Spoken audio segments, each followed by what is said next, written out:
is a dirty snowman. Let's make one. First thing you need is a scoop of vanilla ice cream in the blender.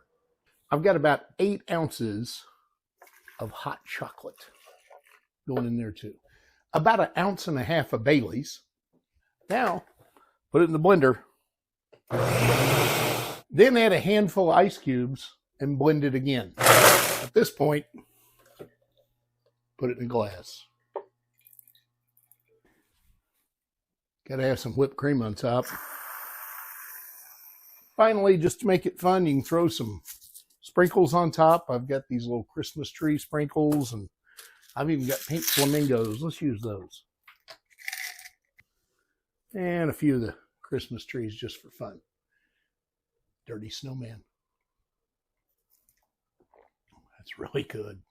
Like, share, and subscribe. I'll catch you on the next one. Eat and drink fabulous.